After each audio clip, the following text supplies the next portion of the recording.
क्रूर हत्येनंतर सुद्धा कराड गँग जमिनीवर आली नसल्याचं दिसतंय। कारण सुदर्शन घुले आणि प्रतीक घुलेनं एका कैद्याला मारहाण केल्याचा आरोप होतोय। त्याच संदर्भात व्हायरल झालेल्या क्लिपनं खळबळ उडवली आहे। पाहुयात नेमकं काय घडलं। डायरेक्ट में था सुदर्शन घुले, प्रतीक घुले डायरेक्ट मुझे मारना चालू करे। मैं बात भी कर रहा तो बात नहीं करने दे रहे। मेरा हाथ है तो उखड़ गया, सुन रहे भी नहीं। साहब लोग अभी कोई सुन रहे नहीं मेरी बात, और सब उनसे मिले होते हैं।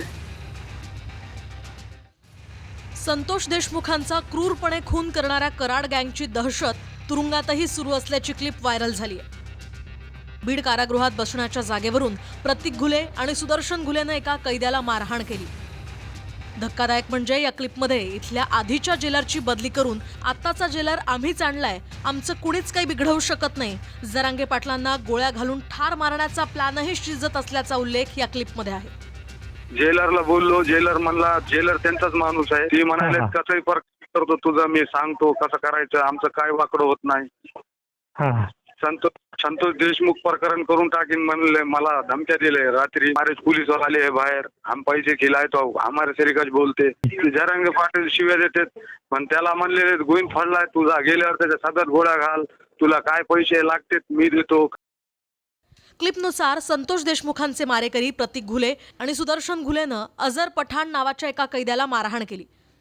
बराकीत कुणी कुठे बसावं यावरून हा वाद झाला। मात्र जेलच्या पोलिसांनी यावर काहीही कारवाई केली नाही। आठवड्यातून ठराविक काळात कैद्यांना फोनवरून घरच्यांशी बोलण्याची मुभा आहे। त्यानुसार कैदी अजर पठाणनं दादासाहेब खिंडकर यांना फोनद्वारे सारा प्रकार सांगितला।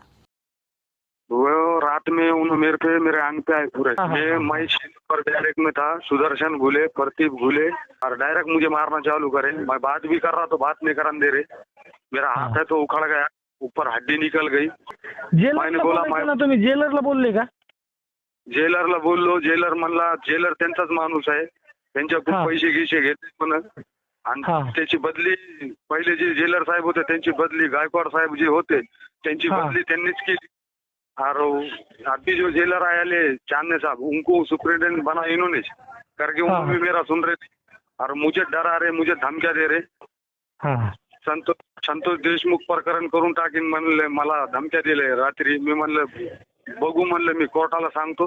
सांग म्हणले, कुणाला सांगायचं काय, आमचं वाकड होत नाही म्हणले। जेलचे पोलीस वाले होते बा साहेब लोक, परळपती होते, त्याच्यासमोर म्हणले उपट, म्हणले माझं काय उपटतो, तू काय करू शकत नाही म्हणले। सीसीटीवी फुटेज वो सब है उसमें, कितने जनों मार रहे थे, क्या है, अभी तक दवाखाने में ले गए, कुछ नहीं, क्या नहीं, हाथ की हड्डी ऊपर आ गई।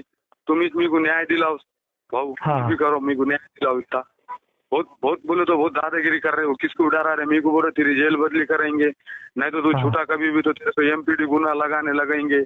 हमारे पुलिस वाले है बाहर, हम पैसे खिलाए तो हमारे तरीकाच बोलते। क्लिपमध्ये जेलरच्या बदलीपासून ते जरांगेंच्या हत्येपर्यंत सारे उल्लेख आहेत। इसके पहले हुआ था 1-1.5 महीना पहले, जरांगे पाटील चालता, जरांगे पाटीलला गोळ्या घालणाऱ्याला पाटील होतं ती गोविंद फड म्हणून नाही। जरांगे पाटील शिव्या देतात, पण त्याला म्हणले गोविंद फडलाय तुझा, गेल्यावर त्याच्या सदर गोळ्या घाल, तुला काय पैसे लागतात मी देतो, काय मदत पाहिजे करतो, परत तेवढं कर काम आमचं, असे धमक्या देते। मेरे सामने बहुत जनों की धमकियां दी है, मगर मैं बहुत डर रहा था। अभी फिलहाल गोविंद फड मध्ये होता का? हाँ, अंदर था वो 307 अट्रॉसिटी में 3-4 गुने में था, उन्हें छूट के गए वाला है। धर्मपुरी का है, धर्मपुरी का गोविंद फड़ बोल के। तो उसको बोल के रखे। अब उन्होंने बोल रहे कि छूटने के बाद ती को गोलियां डाली हमने, यहाँ जेल के बाहर भी तो कुछ नहीं होता हमारा, तेड़ा बोल रहे, गरीब घर का हूँ मैं, एखादा बाहर मारे तो क्या करूँ, तुम्ही न्याय दिला।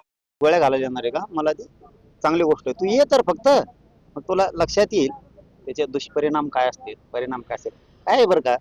एक ती माज आणि मस्ती, त्यांना वाईट दिवस बघायचे असतील, त्याला मी काय करू शकत नाही, पण तू फक्त ये, मग तुला कळल। आम्ही पण वाट बघतोय, तुला त्या दिवसचा दिवस दिसल कसा असतो राज्यातला।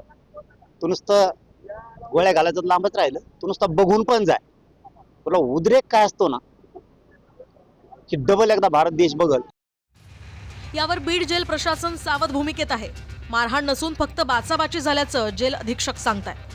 मात्र सीसीटीव्ही अद्यापही समोर आलेले नाही। क्लिपमधल्या संवादानुसार जर एखादं जिल्हा कारागृह क्रूर खुन्याचे मारेकरीच चालवत असतील तर जेल प्रशासन काय करतंय? एसपी नवनीत कावत यांच्या धडक कारवाईच्या नव्याचे 9 दिवस संपले का? सरकार तुरुंगातील सीसीटीव्ही फुटेज समोर आणणार का, हे प्रश्न महत्वाचे आहेत. अशोक काळकुटे, TV9 मराठी, बीड.